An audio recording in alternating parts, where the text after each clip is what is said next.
es 2017 y entonces pues esta declaración invita a todos los activistas, a todas las personas que de una manera u otra queremos celebrar este día, a hacer actividades para conmemorarlo. Entonces, esta actividad entra también, por supuesto, dentro de este programa de la celebración del Día Internacional de Convivencia en Paz.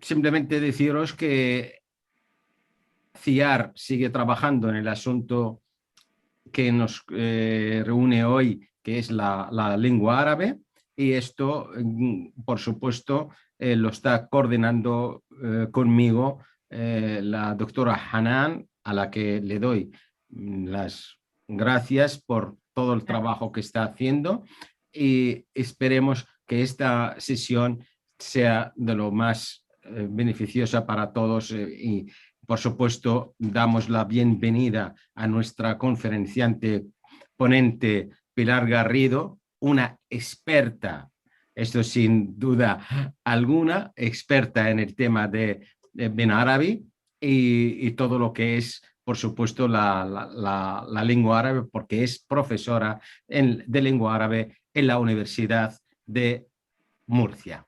Bienvenidos a todos y dejo el micrófono a la doctora Hanan Saleh. Bueno, después de las palabras de Abdel Tounsi, os doy las buenas tardes a todas y a todos los asistentes. Mi nombre es Hanan Saleh, como él ya ha comentado.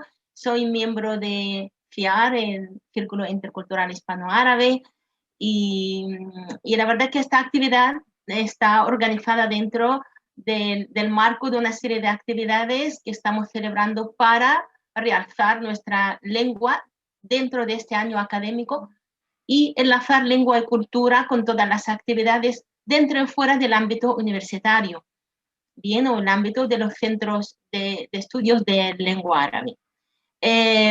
Para conmemorar el Día Internacional de la Convivencia en Paz, Salem, no se nos ha ocurrido nada mejor que invitar a la doctora doña Pilar Garrido Clemente, que es profesora de lengua árabe en la Universidad de Murcia, es socia honorífica de CIAR. Ella nos hablará en su conferencia, hoy va a compartir con nosotros, sobre la figura de Ibn Arabi. Ibn Arabi, ya sabemos que Ibn Arabi es la abreviatura o es el nombre más conocido de este místico, sufí, filósofo, poeta, viajero, sabio musulmán andalusí. Realmente su nombre completo, como muchos de vosotros sabrán, es Abu Abdullah Muhammad bin Ali bin Muhammad bin Arabi al-Hatimi al-Ta'i. Bien, bueno, pues antes de dar la palabra a nuestra ilustre invitada y conferenciante, que seguramente sabe de ese tema de una forma ingente, permítanme presentarla, aunque la verdad cuando he visto su currículum no sabía cómo acotar esto para hacerlo de forma breve. Es impresionante el currículum que tiene nuestra conferenciante. Ella es doctora en Filología Árabe por la Universidad de Salamanca, es profesora titular del área de estudios árabes e islámicos de la Facultad de Letras de la Universidad de Murcia. Ella investiga en esta universidad y imparte además clases desde el curso 2007-2008. Con anterioridad ha sido también docente y profesora en la Universidad Federal, no sé si la voy a pronunciar bien, la Universidad de Juiz de Fora en Brasil, en la Universidad de Yarmouk en Jordania, la Universidad de Mohammed V en Rabat, en Marruecos, y en la Universidad de Sevilla, como arabista especializada en islamología y también en lengua árabe. Ha impartido un gran número, de verdad es ingente, las conferencias, los cursos, seminarios, simposios, en universidades y en centros múltiples de países que tampoco la abarco yo aquí, como Alemania, Brasil, Estados Unidos, Inglaterra, Francia, Bulgaria, Líbano, Jordania, Turquía, Yemen, Marruecos, Argelia y otros más. Y también ha dirigido varios congresos internacionales. sus publicaciones aquí no cabría porque ya nos quedamos con todo el tiempo de la conferencia. Ella tiene un gran número de manuscritos, artículos, libros sobre pensamiento islámico, sufismo, historia del mundo árabe, la historia de Al-Ándalus, lengua árabe y su didáctica, poesía árabe moderna, literatura comparada a través de la poesía árabe amorosa, y también pertenece a varios grupos de investigación, tanto la Universidad de Murcia como la Universidad de Barcelona. Así que nada mejor que ella para que tengamos el honor, el placer de que comparta con nosotros sus pensamientos, sus palabras. Pilar, bienvenida y adelante. Le cedo la palabra. Muchas gracias. Bueno, buenas tardes, bienvenidos, bienvenidas. Es un placer volver a compartir con compañeros, con colegas, con amigos, con amigas. Realmente estaba a punto de cortarte, Hanan, porque cada uno en su oficio, ¿no? Es a lo que nos dedicamos. Evidentemente tenemos ya una edad y unos pasos recorridos, pero yo quiero esta tarde compartir con vosotros y con vosotras un poco lo que me ha propuesto nuestro amigo incesante compañero de la concordia y del encuentro, Abdu, y además con mi colega Hanan, que también es un placer tener a compañeras como ella siendo docentes en nuestras universidades. Me gustaría que hoy tratásemos la figura de Ibn Arabi como él mismo, como su personalidad, como su pensamiento, como toda su obra, de alguna manera abandera, que es el diálogo, que es el diálogo. Creo que desde el principio yo voy a ir dando unas pautas, unas pinceladas. De hecho, habíamos acordado que como son ya fechas de exámenes, de finales de curso, hoy abríamos esta brecha para que siguiésemos indagando y profundizando en el pensamiento. En muchas ocasiones no es tan exacto el número de obras, ya que pueden ser copias, ya que pueden ser apócrifos, ya que pueden ser obras asignadas a él, pero sí que es cierto que ha tenido una prolífica obra y una ingente cantidad de tratados, de obras, tanto de toda la hermenéutica que desarrolla, como también de poesía. Ya lo ha citado nuestro compañero Abdu. En ese viaje, de sus obras también, me gustaría señalar que, fijaos, uno de los primeros estudiosos en esta parte, en esta orilla, ha sido precisamente tanto que hablamos del Islam y cristianismo y de ese diálogo entre confesiones abrahámicas. Fijaos que el traductor ha sido un padre, un cura, Miguel Asín Palacios, uno de los primeros. De manera natural, no podemos hablar de paradojas. Realmente fue su polo de estudio durante años y fue uno de los primeros que tradujo y que estudió la obra de Ibn Arabi. Me gustaría también acercaros a alguna anécdota, ¿no? Por ejemplo, hay algunas obras de algunos autores como Serrano Puente, que en el resumen de Historia de España de 1925, hablando de esas, de esas partes, ¿no? de la historia que también están ahí y que por eso tenemos que seguir trabajando, nos dice lo siguiente: el místico murciano Muhaddin, fijaos lo que dice, un perturbado que llegó al más crudo panteísmo y fue remoto discípulo del filósofo persa Al-Ghazali, tan influyente en la España musulmana. Aunque, a decir verdad y pese a su ejemplar labor, tampoco así se ahorró llamarlo, en algunas ocasiones, enfermo. Fijaos, ¿no? Cómo esta serie de contradicciones forman parte de ese legado que nos ha ido dejando Ibn Arabi y que no ha sido en ningún momento obviado, que eso también ya marca una dirección. Sin embargo, siempre ha estado en el seno de los estudios de todos los filósofos, ha fascinado a escritores, por ejemplo, el recientemente fallecido Goitisolo, Ángel Valente. Para Ángel Valente es una figura clave Ibn Arabi. No sé, el prestigioso filósofo Máximo Cacchiari también tiene una gran inspiración en su obra El ángel necesario. Eugenio Trías, pensador, filósofo, pues la ha convertido en una de sus primeras referencias en su obra La Edad del Espíritu. Algunos rockeros como Juan Perro también se inspira en Ibn Arabi, lo tiene presente. Hay muchísimos artistas, hay galerías en Nueva York con exposiciones monográficas acerca de arte contemporáneo, moderno, inspirado en la poesía, por ejemplo, de Ibn Arabi. El discurso, por ejemplo, que el líder espiritual iraní, Khomeini, le dio a Gorbachov fue sobre palabras de Ibn Arabi. Fijaos cómo tenemos todo un recorrido también en la actualidad de escritores que lo tienen presente. Y de filósofos, artistas, rockeros, etcétera, etcétera, etcétera. No sé, bueno, por supuesto, las obras clásicas y esa concomitancia y esa herencia directa con los místicos los místicos castellanos como San Juan de la Cruz, como Santa Teresa, acordados de esa luz verde en San Juan de la Cruz, ¿verdad?, que alude a esa hermenéutica coránica con el personaje, por ejemplo, el Hider, por ejemplo, o esas moradas de Santa Teresa de Jesús, también inspiradas en toda la mística sufí, por supuesto en Ibn Arabi, la Divina Comedia de Dante, no nos olvidemos que es un ejemplo explícito de cómo ha vivido Ibn Arabi, cómo han bebido los clásicos de Ibn Arabi, nuestros clásicos, lo que denominamos Renacimiento, lo que denominamos clásicos de ahora, y también, como hemos dicho, autores modernos.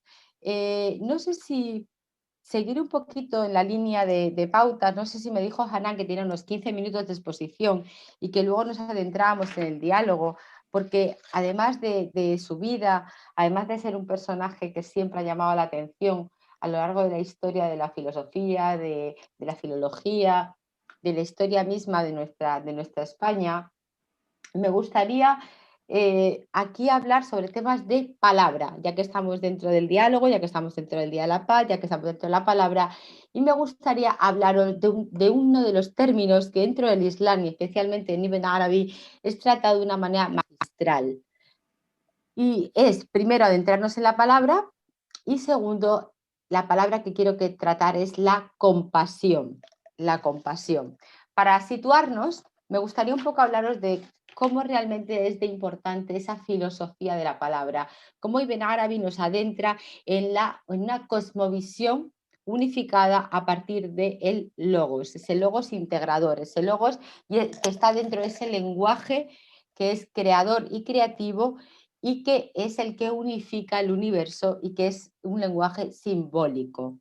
La palabra es clave, por supuesto, en todas las tradiciones abrahámicas. De ahí viene que cada una de ellas tengan un libro, una escritura como base escrituraria de cada una de las confesiones. Tenemos la Torá, tenemos la Biblia, tenemos el Corán. Son las gentes, ¿no? Son Ahl el-Kitab. Realmente estamos dentro de esta tradición de la escritura, que es esencial. En este logos, en esta filosofía del lenguaje, desde ahí quiero yo que comencemos a hacer esta reflexión. A propósito de esta secuencia del logos, el logos, que también sería, por ejemplo, los términos de otras tradiciones, de Dabar, Menra, Melta, Amr, ¿verdad? Mashiach, Amr. Podemos ver que todo este discurso filosófico está dentro de la filosofía del lenguaje, en la medida en que todas estas instancias designan esa determinación esencial de la realidad y el ser mismo en su configuración y constitución ontológica, es decir, en su revelación. Desde aquí, el lenguaje es el sentido que aparece anticipadamente y que propicia la denominación, ya que lo posibilita desde un punto de vista ontológico. La presencia del ser, esta idea creo que es clave, la presencia del ser se efectúa como logos, es decir, como algo reunido y mantenido presente para el cuidado, en definitiva, apalabrado. estos términos que hemos tenido, yo creo que de alguna manera tan presentes en la época de la pandemia, porque nos hemos dado cuenta no solo de la constitución del mundo como logovisión unificada, sino también de la palabra como herramienta de supervivencia, de comunicación, de aliento, de vida, como las personas que estaban aisladas, lo peor para ellas ha sido esa necesidad de hablar, de comunicarse. Había gente que entregaba sus horas y su labor a llamarlas, a comunicarse con ellas por teléfono, por ejemplo, cómo era la auténtica desesperación, o cómo las personas en cualquier situación de campos de refugiados, de ese mundo interior, esa conversación, esa palabra es lo que alimenta al ser, es lo que le mantiene, no es la fortaleza física al final. Pues desde este logos que efectivamente es para el cuidado, algo apalabrado, es algo cuidado, es algo además existente desde ese amr, desde esa orden, ¿verdad?, divina dentro del Islam. Tenemos que decir que toda verdadera filosofía es en realidad, para Ibn Arabi y para otros muchos autores de su misma corriente, filosofía del lenguaje. Porque la verdadera filosofía del lenguaje solo es posible desde instancias que den cuenta de la apertura originaria como determinación proléptica, es decir, instancias como logos, como palabra, como kalima, y desde las categorías que ellas mismas propician. ¿Qué categorías propician? Libro, nombre, escritura, hermenéutica. La filosofía, en cuanto a filosofía del lenguaje, se encarga de recoger y cuidar aquello que de por sí es dado, es lo dado, recogido y cuidado. Y de la misma manera se podría mantener que toda filosofía dentro de estos pensamientos, de estos pensadores, de este pensamiento, toda filosofía es hermenéutica, es interpretación, ya que el filosofar significa el estar abierto al sentido que se da en el lenguaje del logos, de ese logos dentro de la simbología. O sencillamente es estar abierto a la instauración, a esa constante instauración. La palabra aparece en Ibn Arabi como camino, creo que es una idea preciosa. Es la palabra como regulación y ordenación de la realidad, y es esa apertura de la senda, del camino por la que transitamos y en la que ya de antemano, desde el mismo momento de la existencia, como seres que estamos en una logovisión y que somos seres hablantes, ya de antemano caminamos. Y también la palabra es definición, es signo, es término, es señalización de hacia dónde nos lleva la ruta y el límite del propio camino, la propia senda. Asimismo, por ejemplo, el aliento, la voz, la circunscripción en la que se guarda el sentido de lo configurado, concretándose así, ¿en qué se puede concretar esa senda de la palabra, ese logos en la casa, libro e incluso hijo?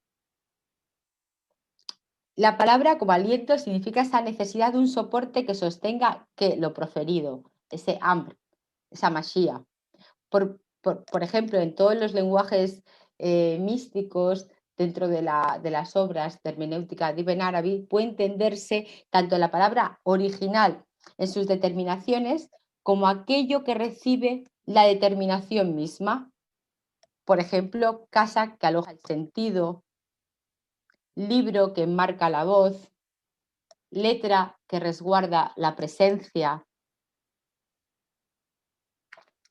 Desde ahí quería comenzar a hablaros de una de las palabras que para mí es esencial y creo que tiene una belleza, que es la palabra compasión.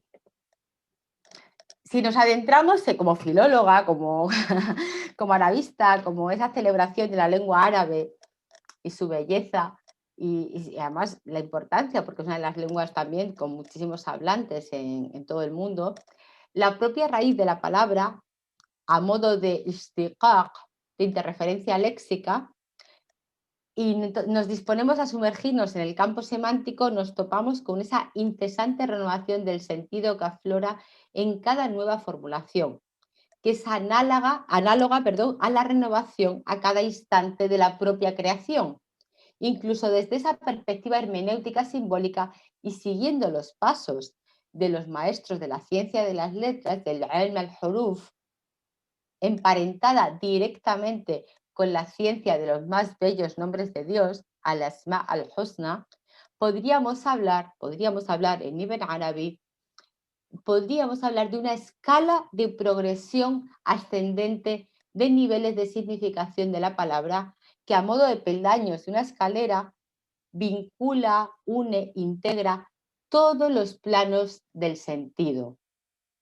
Y desde ahí integramos todos los planos también del universo, de la creación y del ser, como vamos a ir viendo en un poquito más adelante. Partimos de un plano de significación simbólica, de manera que no vamos a reducir nunca esa riqueza cualitativa, sino que vamos a acceder a lo múltiple, vamos a acceder pero desde lo múltiple vamos a ir a la esencia. Esta misma manera que podemos hacer como interpretación simbólica de una palabra es la misma dialéctica metafísica que vemos en el pensamiento de Ibn Arabi cuando nos habla de unidad y multiplicidad. Esa complejidad irradia en cómo sistematizar, en cómo categorizar un término que emana un pensamiento dinámico, cuyo fundamento es, ante todo, escriturario, y su origen es la inspiración profética, e intentar no desvincular su intención y su función originales a la vez, a la par, que ahondar, explicitar y delimitar su alcance y sus perspectivas. Fijaos que es una tarea. Entonces abordamos este término que sería, el término es Rahma. Y en la noción de Rahma, me gustaría comentaros que en esos términos afines a esta raíz, podríamos encontrar una contraposición cuando nos adentramos en la propia raíz.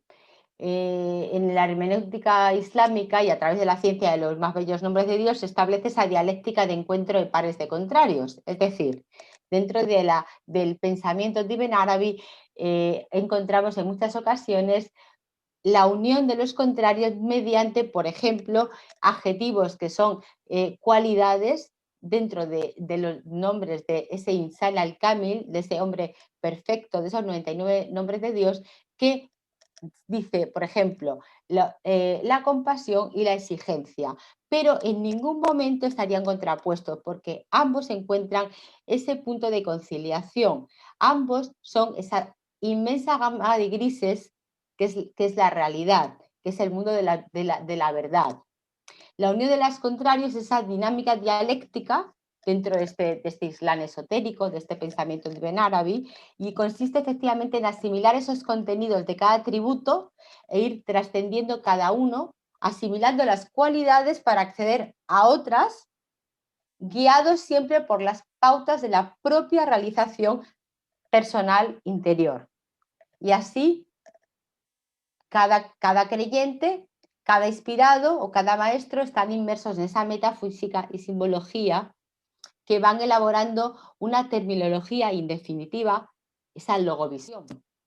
Ambas fruto pues, de esa inspiración, de esa contemplación, de esa meditación íntimamente ligada a la tradición sufí, a la tradición islámica mística, concebida, eso sí, porque este tema creo que también es muy importante, concebida desde las fuentes escriturarias islámicas, el Corán y el Hadith, y articulada de una manera propia, auténtica, lo cual no quiere decir que no tenga también una influencia de otros autores anteriores como Platón, por ejemplo. A Ibn Arabi se le ha denominado, sabéis, el hijo de Platón, ¿verdad? O se le ha dicho que es neoplatónico, etcétera. Claro que sí, claro que tiene toda esa herencia de los autores anteriores que él ha integrado en su modo de articular toda su filosofía y su hermenéutica, pero estamos hablando de un autor cuya fuente escrituraria esencial, base, y desde donde articula su hermenéutica es el Corán y el Hadith, no nos olvidemos. Dentro de esta raíz de Rahma y las propuestas de traducción al árabe como lengua semítica tenemos múltiples acepciones, porque este término nos podría estar como acepciones, podríamos ir y estar relacionado con la delicadeza, la piedad, lo entrañable, la ternura, la benevolencia. Todo este sistema semántico de la lengua árabe funciona de manera que a partir de esta raíz trilítera habitualmente emanan distintos significados concretos de esa palabra y a partir de los distintos esquemas morfológicos, yadar, la raíz, se van acoplando distintos, se van añadiendo semas que dan matices a esa raíz. Eso es lo que estábamos denominando interreferencia léxica, de ese wasen. Así, el término rahma designa, y para mí esto creo que es de una belleza increíble, designa el útero materno, la matriz. Rahim designa el útero materno, la matriz que nos indica de manera clara la relación de parentesco y consanguinidad. Es decir, la condición esencial en toda metafísica islámica es la explicación del universo abarcando el macrocosmos y el microcosmos. Y el sentido de Rahma está directamente relacionado, fijaos, con la maternidad, con esa conexión umbilical que nos traslada directamente este vínculo nos traslada directamente al que tiene una criatura mediante el cordón umbilical en el útero de una madre, ¿no? Como algo biológico, natural, en virtud de lo cual la compasión está asociada a la condición materna en el plano natural, físico y metafísico. Esta imagen metafórica es explícita y física de la condición creativa de este vínculo en el plano metafísico, que es clave en la comprensión del ser humano, de Dios y del universo, en el pensamiento Ibn Arabi.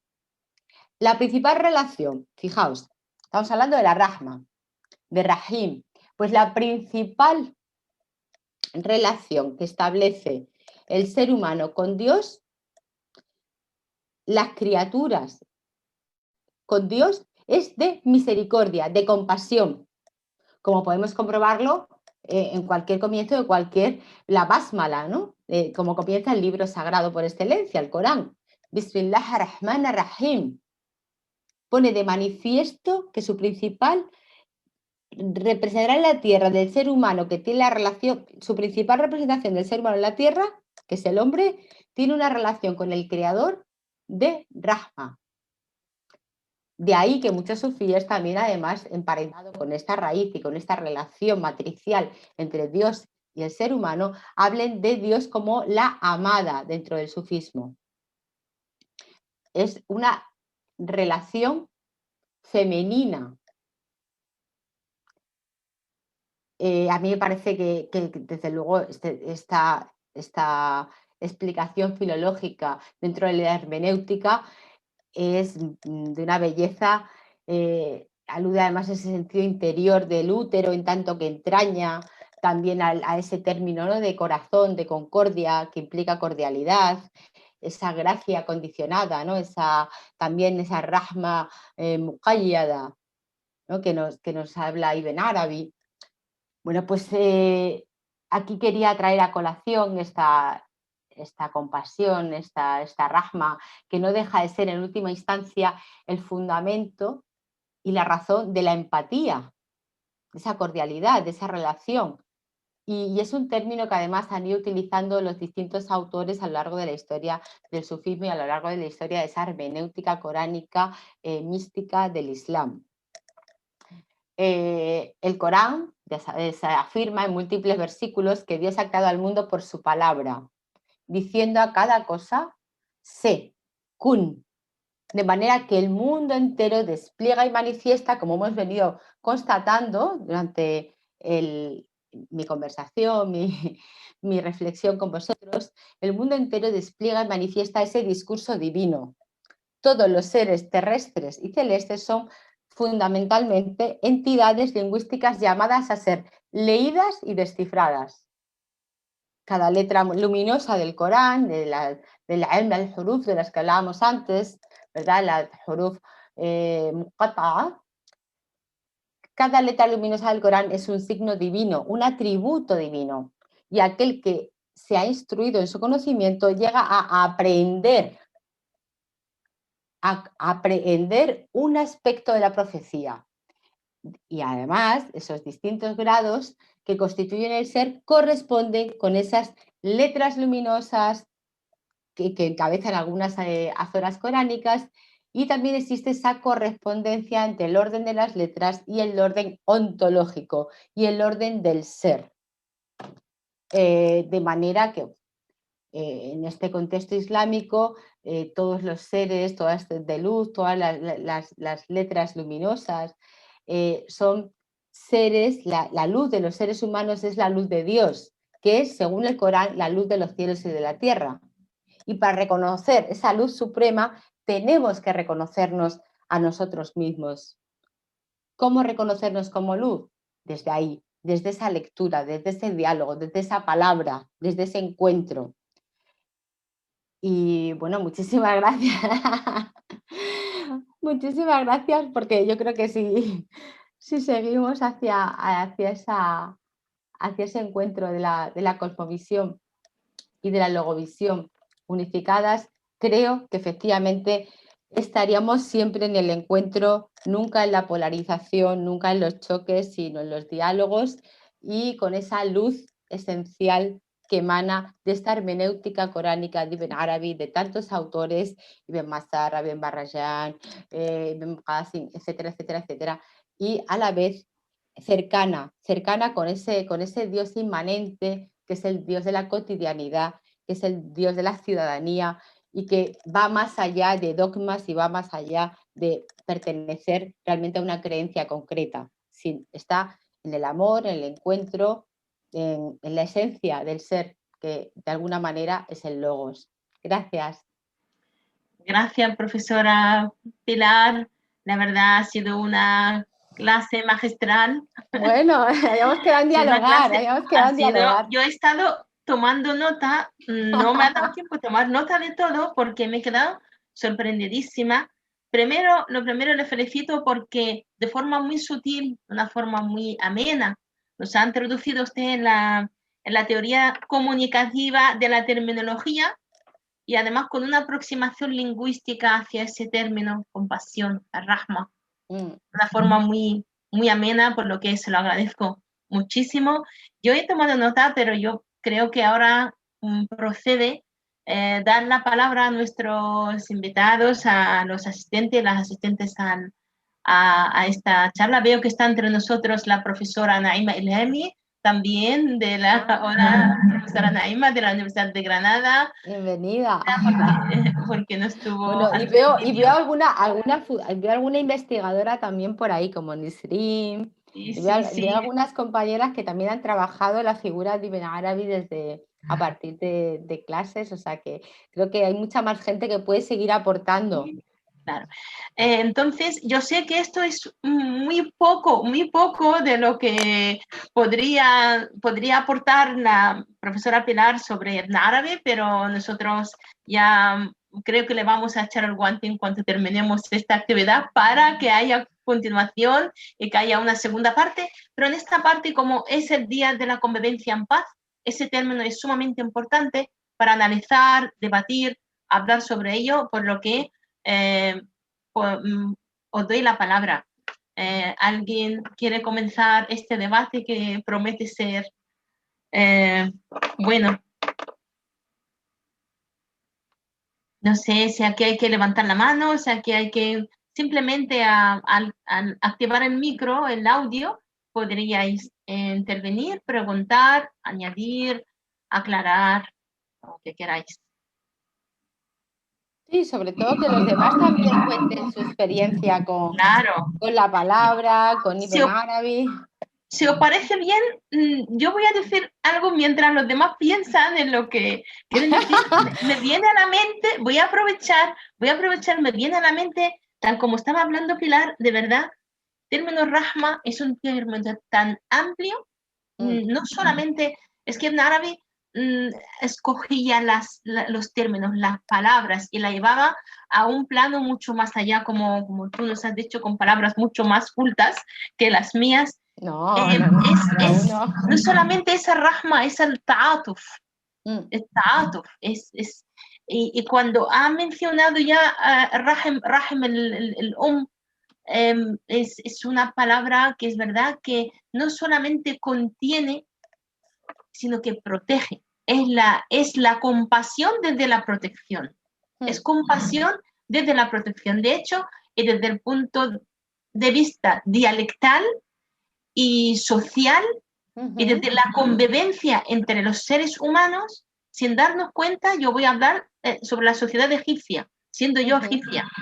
Cuando hay alguna injusticia en la calle, injusticia, cualquier nivel de justicia, cuando hay mucho barullo, por ejemplo, o cuando hay mucha gente y no te dejan hacer aquella gestión que tú quieras hacer. Simplemente esto, ¿qué decimos en Egipto?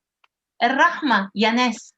Ar-Rahma, Yanes, Ar-Rahma, gente, por favor, Ar-Rahma. No es que no está pidiendo clemencia de los demás, ojo, sino que en el sentido pragmático, en este caso, en este contexto, está pidiendo empatía. Oye, ¿no veis que o estás en el autobús, por ejemplo, estoy llevándolo todo al plano actual? Sí, es que es estás en el autobús, completamente... un señor mayor o una señora embarazada y ve que nadie se levanta para que se sienta, para que se siente. Y le dice uno al otro, ¿no ves, Rahma? Esta mujer está embarazada. No está pidiendo clemencia por ella, está pidiendo empatía, protección por la situación de esta persona. Bien, otros términos de Rahma a nivel coloquial decimos Rabbina Rahim. Dios es Rahim. Y nos levantamos por la mañana, mi abuela siempre decía, Ya Rahman, Ya Rahim. Sí. Ya Rahman, Ya Rahim. Y cuando hay mucha injusticia a nivel de gobierno, incluso decimos Erhamuna. Entonces, el término está todo el día en boca, por lo menos de los egipcios, estoy segura de que está en boca de muchísimos árabes. Entonces, ahí me callo porque y No, ya es verdad, es increíble, ¿no? Esa parte de corazón, de que es cordialidad, que es empatía, que es ternura, que es comprensión, que es calma, que efectivamente a mí me parece un término de una profundidad y de una belleza. Sí, gracias, Hanan. Es que dije, bueno, para no hablar de Salama otra vez, ¿no? Dije, bueno, Rahma. Rahma. Yo creo que está igualmente cercano al concepto de paz, de diálogo. Sí, exacto. Bueno, algún asistente, algún de nuestros asistentes, ¿hay algo en el chat? Me parece alguien ha puesto algo, sí, le están dando las gracias a la profesora. A todos.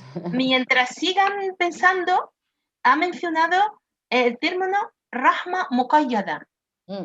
Pilar, ¿nos podrías ampliar un poco el Rahma Muqayyada?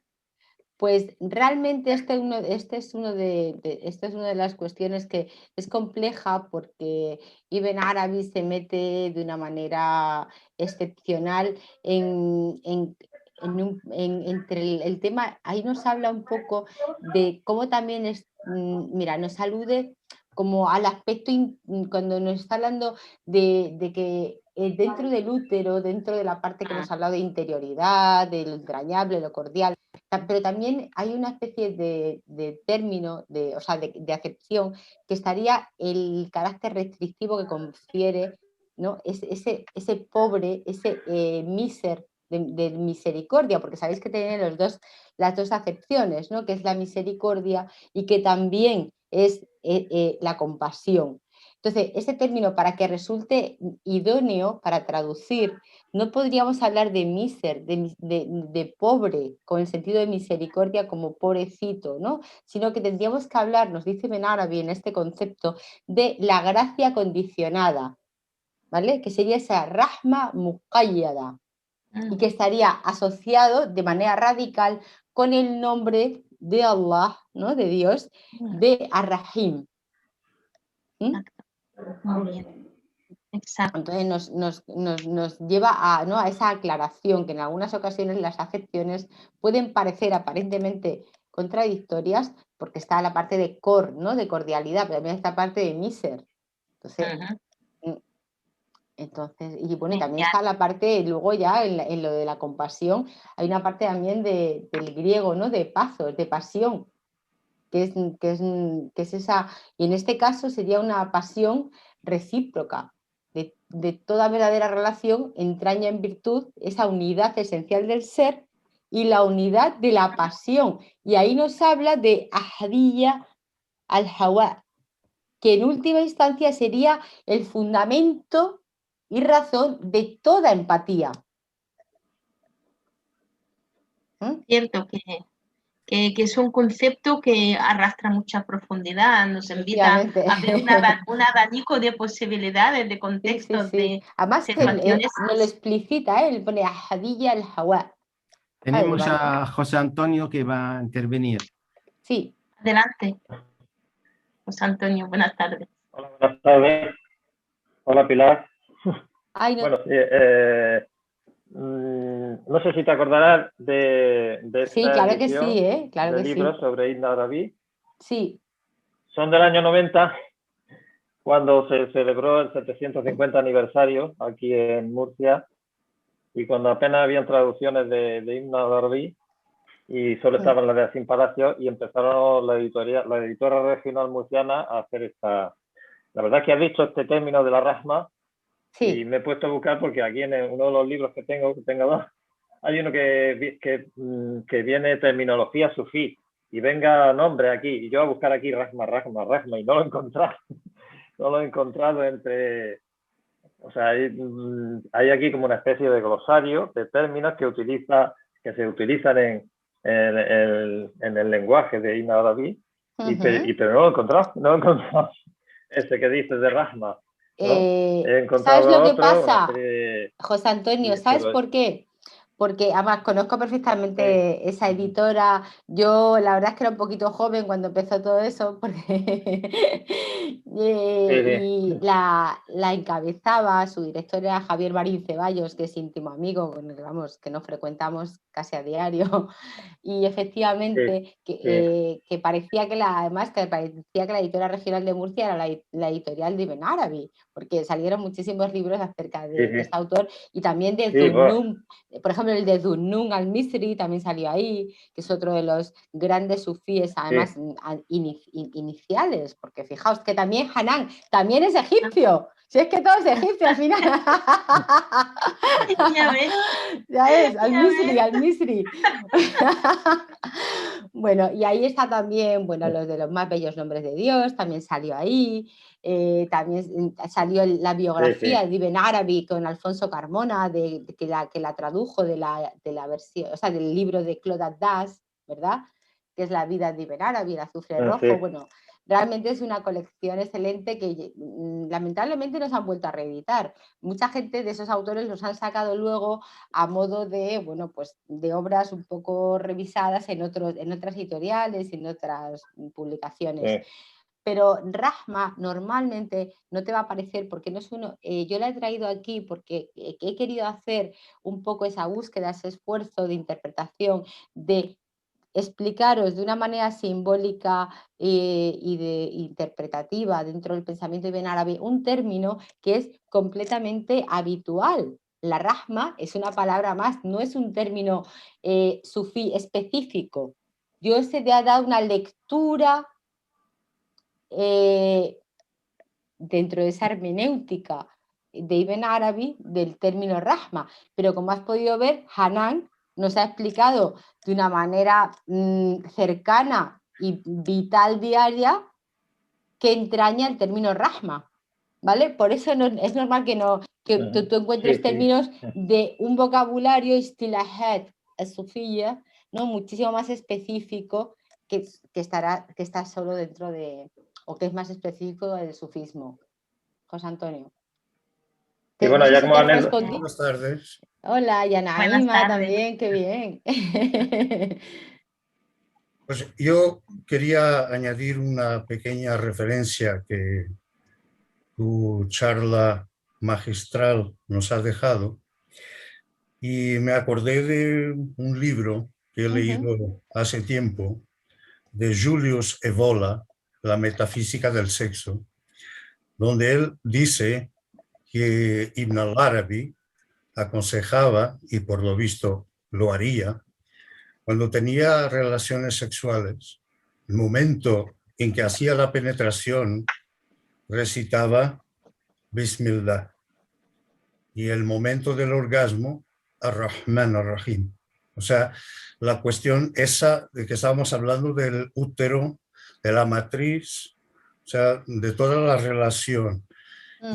Y por otro lado me hizo recordar también Sheikh Darqawi, que era un hombre de una escrupulosidad tremenda, que siempre aconsejaba a sus discípulos a que cada vez que iban al cuarto de baño tuvieran todo el cuidado para evitar, en fin, cualquier impureza, la más pequeña. Y lo curioso fue que su faná le vino después de tener sexo con su mujer. O sea, en el estado de Janaba fue cuando se le ha abierto, o sea, en fin, se extinguió, se fue para volver. Sí, sí, Eh, la son, aniquilación, son, ¿no? son solo apuntes, ¿no? Casi anecdóticos, pero que tienen yo creo que van a puntuar un poco eso, ¿no? Sí, la parte de profundidad, ¿no? La parte Exacto. de Y lo, entraña, de cavernas, sí. Exactamente, o sea, la cuestión de Ibn al-Arabi es un poco que lo que está abajo y lo que está arriba son uno y lo mismo, el macrocosmos y el microcosmos, o sea que la relación humana, física, entre el hombre y la mujer, tiene todo lo mismo que tienes en los más altos cielos, ¿no? Sí, ahí eso también lo ejemplifica muy bien en la hermenéutica coránica, no solo Ibn Arabi, también Ibn Mazarra y muchos otros, lo Sí, del cálamo, ¿no? Al-Qalam, el cálamo y al pero Lawh al-Mahfuz, la como, tabla como preservada. tú estuviste hablando de Ibn al-Árabe, pues la cuestión me vino por ahí. Sí, sí, sí, No sí, sé sí, sí. dónde Julius Evola ha sacado la información, pero es curioso que lo haya hecho y nunca se me ha olvidado, ¿no? Además. Qué bien, gracias, Antonio. Gracias, Antonio. Antonio Rey es un investigador también sobre temas islámicos. Está en Portugal. Es un compañero Muchas gracias, Antonio. Muy Sí. interesante, la verdad. Todo lo que esté relacionado con este tema. No sé si hay alguien más que quiera participar, quiera aportar, preguntar. Es casi esa dialéctica de unión de contrarios, sí que respeta los distintos estados del ser humano. Y hay muchísimos incluso cuentos sufíes que nos narran, ¿no? Como si alguien, por ejemplo, alguien está de ayuno, está de Ramadán, y está a lo mejor un maestro y su discípulo debajo de un olivo, y lo único que están ahí contemplando, rezando, y en ayuno, y se da cuenta el maestro que lo único que le aparece es como un bocadillito, como en los cómics, por encima, ¿no? Al discípulo, y solo está pensando en comida, en comida, en comida. ¿Y qué le dice el maestro? Come y luego, si puedes, volvemos al ayuno. No tiene sentido, ¿no? Entonces, dentro del sufismo sí que hay una aceptación de tener que ir transformando los estados e ir acogiendo, interiorizando. Por ejemplo, si tú estás nervioso o si tú te sientes huraño, pues te recomienda que reflexiones acerca de actualizar en ti, que sea operativo la condición, por ejemplo, de Karim. Haces zikr y a modo de repetición y de interiorización del atributo, ya Karim, ya Karim, ya Karim, de manera que consiga actualizar ese estado en tu ser. En otros momentos van a ser otros. Si siempre estás en ese incesante, una vez que has interiorizado uno de los atributos, probablemente ya tengas que estar otra vez en el comienzo, de estar atendiendo a otro que como ser humano tienes que volver a trabajar. Entonces hay siempre esa aceptación de la reacción humana con una intención, por supuesto, de trabajo. Y dentro del sufismo, dentro de Ibn Arabi, es como que todo tiene su función, todo tiene su función. Y además se habla mucho de que dentro del esfuerzo tú sí puedes progresar espiritualmente, pero no el sobreesfuerzo. Cuando estás en el sobreesfuerzo debes de tener quiescencia, que también es muy bonito, que es de la palabra sakana, ¿no? Sukun, esa quiescencia, y desde ahí tienes que volver a tener un estado que sea posibilitador, que dentro del esfuerzo accedas a coger tu naturaleza en ese momento y a transformarla. Si estás en el sobreesfuerzo no tiene sentido. Es como lo del junco, ¿no? Si está rígido se parte, si es un junco es maleable, puedes transformar, puedes trabajar, puedes avanzar. Entonces, todo este tipo de condiciones de una manera tanto metafísica como en términos más cercanos de recomendaciones están presentes. Tienes solución para todo, Abdul. Yo creo también que se refería a parte de la condición humana. En árabe creo que se acerca, si no me equivoco, no sé si Abdul está de acuerdo conmigo, طبع o طبع الإنسان. الطبع viene de طبع يطبع, lo que es la condición, es de lo que estamos hechos. Claro, y también habla mucho, por ejemplo, es que ahí podríamos hablar de muchos temas, porque habla de los seres celestes, habla de los seres de luz, como Bueno, condición Pilar, primordial nos de tienes que hablar de todo esto en la segunda parte de esta habla de esa, masterclass. ¿no? Claro, de esa fitra, de esa luz mohammadí inicial a la que siempre estaríamos anhelando, y ese eterno retorno que también simboliza, ¿no? La flauta del Ney. Claro, es que estos son muchos términos. También habla de esa condición humana desde ahí, ¿no? Desde los seres que anhelan ese eterno retorno a la condición de unidad, de encuentro y de luz, de esa luz mohammadí, que está desde la fitra. Claro, es que hay muchos... Sí. Yo recuerdo, Pilar, mi padre era sufí, mi padre practicaba el sufismo. ¿De qué tariqa? ¿Perdón? ¿De qué tariqa?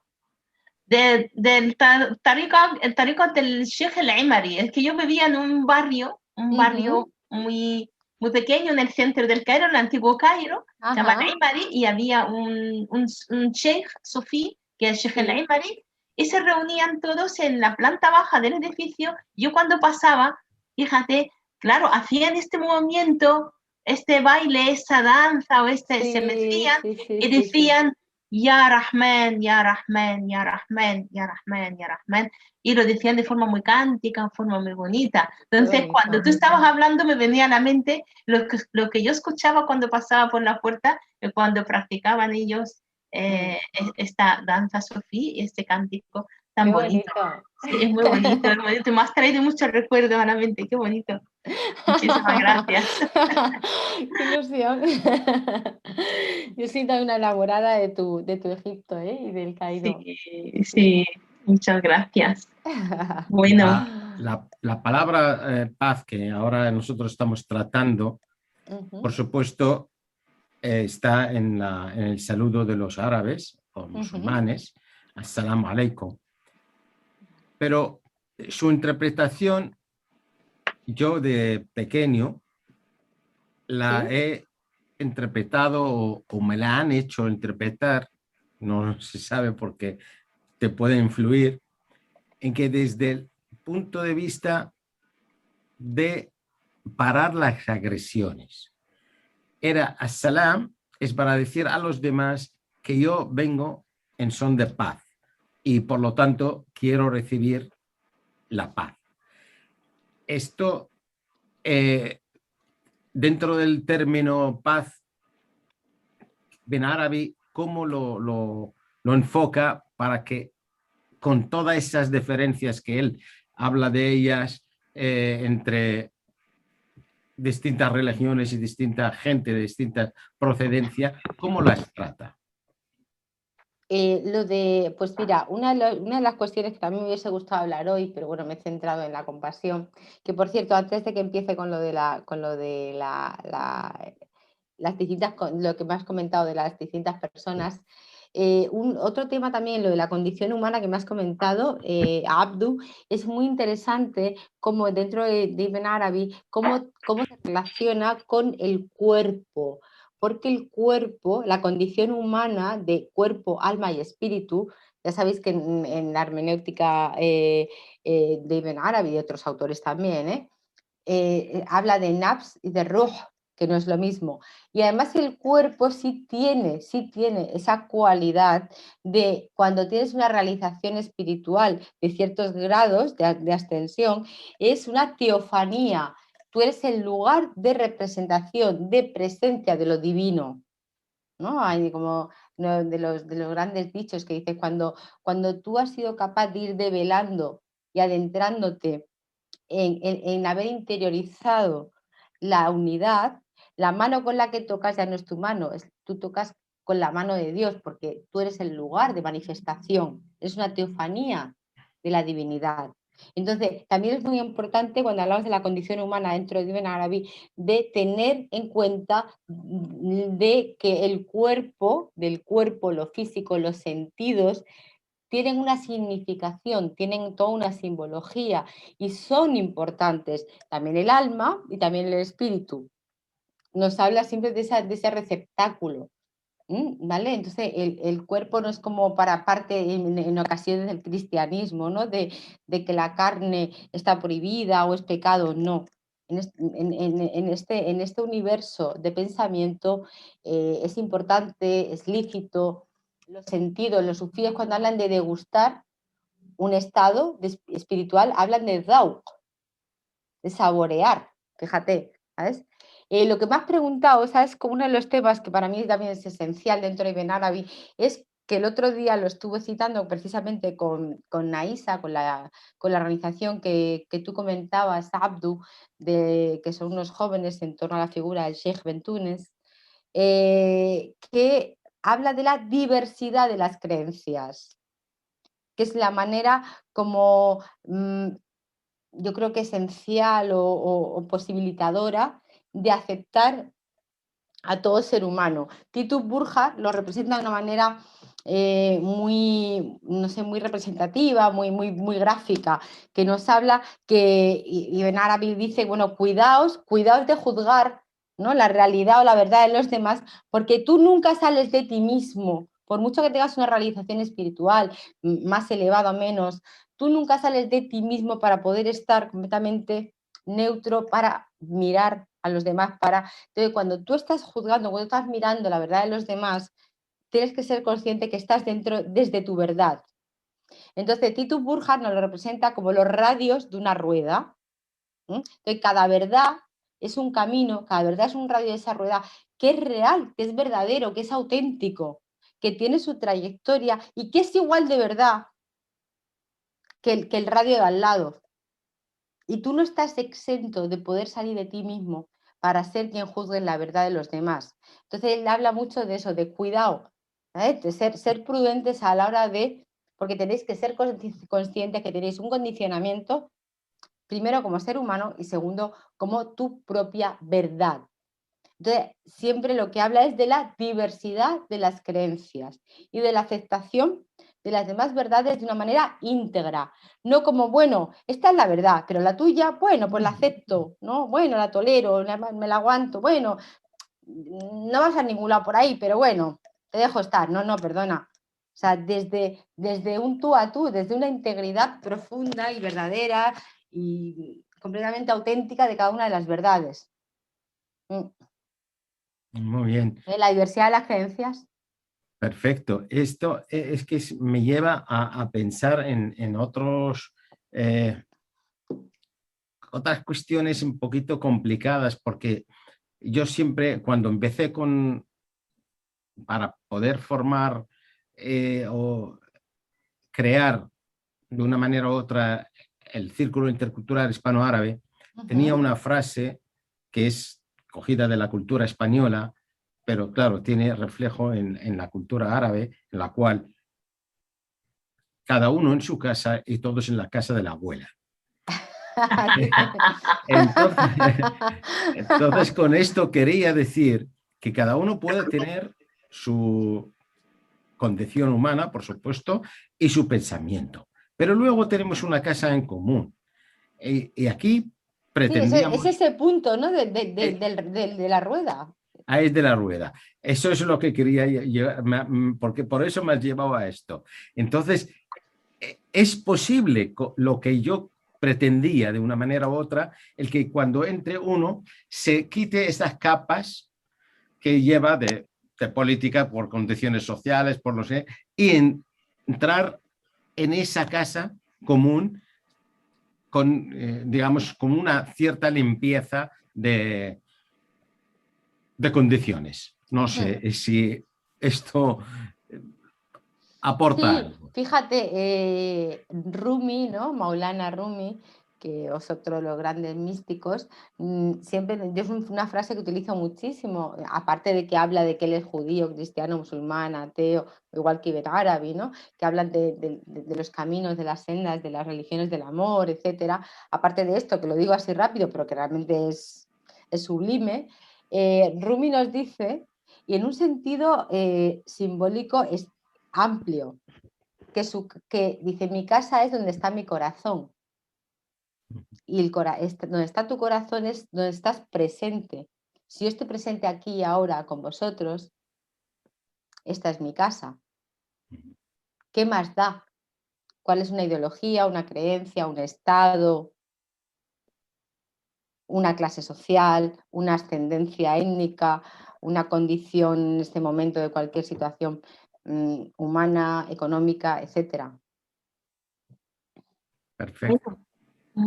Esta frase se utiliza muchas veces en las grandes historias de amor, que cuando el amado o la amada le dices, tú eres mi hogar, tú eres mi casa. Sí.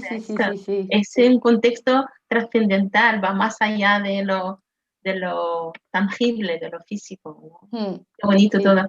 Qué bonito. Es emocionante, la verdad. Nos has traído un tema muy bonito, Pilar, muy bonito.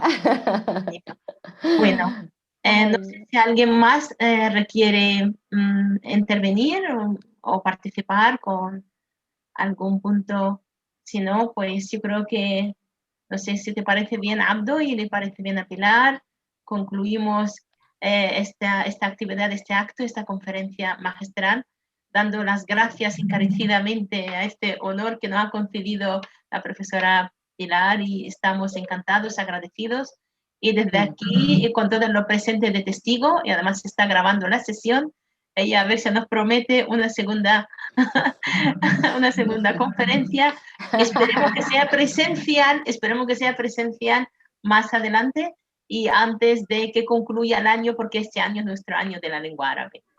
Muy bien, muchas gracias a todos los que habéis asistido. Creo que en el chat ya la gente está, creo que están halagando mucho a la profesora, están escribiendo sus opiniones, que es magnífico. Muchísimas gracias a todos y sobre todo a nuestra invitada. Hasta otra actividad. Muchas gracias. Muy bien, muchísimas gracias a todos y ha sido un placer. Hasta la próxima. Hasta la próxima.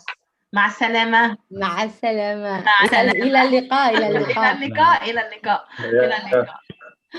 مع السلامة a todos. إلى اللقاء. Gracias. مع السلامة Pilar. شكرا. مع السلامة. الله عفوا. مع السلامة. مع السلامة.